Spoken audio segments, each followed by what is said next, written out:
Hello student, आज हम Kirchhoff के नियम के बारे में पढ़ेंगे। ये जो नियम है ये ओम के नियम की तरह ही है। ओम्स लॉ में हमने वोल्टेज, करंट और रेजिस्टेंस के बीच में संबंध पढ़ा था, और जिसका इस्तेमाल जो है वो छोटे परिपथ और सरल परिपथ में ही कर सकते थे आप। पर बाद में कठिन परिपथ को हल करने के लिए सन 1845 में गुस्ताव किरचॉफ नामक वैज्ञानिक ने इस नियम को बनाया। उन्होंने वोल्टेज और करंट के संबंध में दो नियम बनाए, जिससे कि परिपथ को हल करना आसान हो गया। इसके लिए हम पहला नियम पढ़ते हैं कि उन्होंने कौन सा नियम बनाया। ऐसे दो प्रकार के नियम बनाए, एक तो बिंदु नियम जिसे करंट नियम भी कहा जाता है, दूसरा है आपका मेष नियम जिसे वोल्टेज नियम भी कहा जाता है।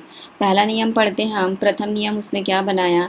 पहला नियम जो बनाया वो करंट नियम है। करंट नियम में उसने ये बताया कि किसी भी जंक्शन पॉइंट पर आने वाली धाराओं का योग उसी पॉइंट से जाने वाली धाराओं के योग के बराबर होता है। इसके लिए आपको इस चित्र को देखना है, इसके हिसाब से ये डेफिनेशन बनी हुई है। ये आपका जंक्शन पॉइंट है। जंक्शन पॉइंट पर आने वाली धाराओं का योग। आने वाली धाराएं कौन कौन सी हैं? I1 और I2। एरो को देखते हुए आपको समझना है कि एरो किस तरफ जा रहा है, मतलब करंट का फ्लो किस ओर दर्शा रहा है। ये अंदर की तरफ जा रहा है करंट, तो आपको इस चित्र में करंट का फ्लो देखना है। इंपॉर्टेंट वो है कि आपको करंट का फ्लो देखना है, तीर देखना है आपको कि तीर किस तरफ है, अंदर की तरफ है कि बाहर की तरफ है।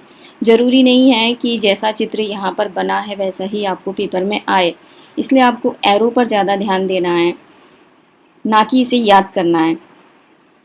तो किसी भी जंक्शन पॉइंट पर आने वाली धारा और उसी जंक्शन पॉइंट से जाने वाली धारा, अभी यहाँ पर करंट का जो दिशा दर्शाई गई है, इस पॉइंट को देखिए, यहाँ पर अंदर की तरफ करंट जा रही है।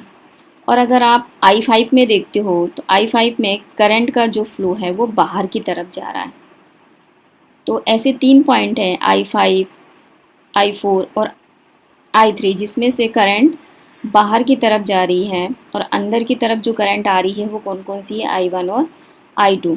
तो इन दोनों का योग, I1 और I2 का योग फिर किसके बराबर होगा? इन तीनों के बराबर होगा, क्योंकि ये बाहर की तरफ जा रही हैं और ये जो दो है वो अंदर की तरफ आ रही हैं। तो इसकी डेफिनेशन किस प्रकार से बनाएंगे? किसी जंक्शन पॉइंट पर आने वाली धाराओं का योग उस जंक्शन पॉइंट से जाने वाली धाराओं के योग के बराबर होता है। तो इसको इस प्रकार से लिखा जाता है, क्योंकि यहाँ पर आने वाली धाराएं I1 और I2 हैं और जाने वाली जो धाराएं हैं वो I3, I4, I5 हैं। तो इनका योग किसके बराबर होगा? इसके बराबर होगा। इसी के आधार पर ये डेफिनेशन बनाई गई है। सेकंड नियम पढ़ते हैं हम, मेष नियम या वोल्टेज नियम। इसमें वोल्टेज के बारे में बताया गया है। किसी बंद परिपथ में अलग अलग शाखाओं में होने वाला वोल्टेज ड्रॉप का बीजगणितीय योग शून्य होता है। उसके लिए आप इस चित्र को देखिए। यहाँ पे आपका बंद परिपथ है, इसमें अलग अलग शाखाएं जो है वो यहाँ पर, इस पॉइंट से इस पॉइंट की ओर पहली शाखा, यहाँ से यहाँ सेकंड शाखा, और ये आपकी तीसरी शाखा। ऐसी तीन शाखाएं दी हुई हैं और ये बंद परिपथ है। बंद परिपथ इसलिए है क्योंकि ये अपना पूरा परिपथ कंप्लीट कर रहा है। तो पहले वाली शाखाओं में वोल्टेज ड्रॉप कितना हो रहा है? R1 into I1। सेकेंड शाखा में वोल्टेज ड्रॉप कितना हो रहा है? R2 into I2। और तीसरी वाली जो शाखा है उसमें वोल्टेज ड्रॉप कितना हो रहा है? R3 into I3। तो तीनों ही देखिए एक ही डायरेक्शन में जा रहा है। तीर को देखिए, इसमें करंट का फ्लो जो है वो एक ही डायरेक्शन में है, इसीलिए इसका जो सूत्र बनेगा तीनों ही प्लस में लेंगे, इक्वल 0 लेंगे।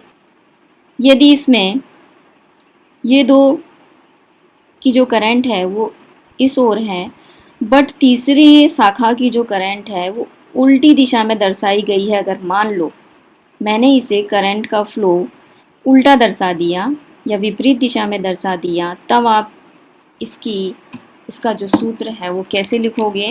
यहाँ पर आपको माइनस लगाना है।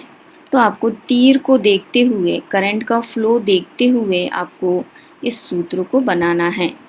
अगर कहीं पर भी करंट का फ्लो विपरीत दिशा में दर्शाता है तो उसको आपको माइनस में लिखना है। कोई भी करंट का जो फ्लो है वो दो जो है वो सही डायरेक्शन में बताएगा, बट एक ही जो है वो आपको विपरीत दिशा में बता सकता है। तो जो विपरीत दिशा में बताएगा करंट का फ्लो, उसे आपको माइनस में लिखना है। ज़रूरी नहीं है कि आपको यही वाला सूत्र आए, या इसी प्रकार का चित्र आए, तो आपको जो भी चित्र आए उसकी जो करंट का फ्लो है उसे आपको देखना है।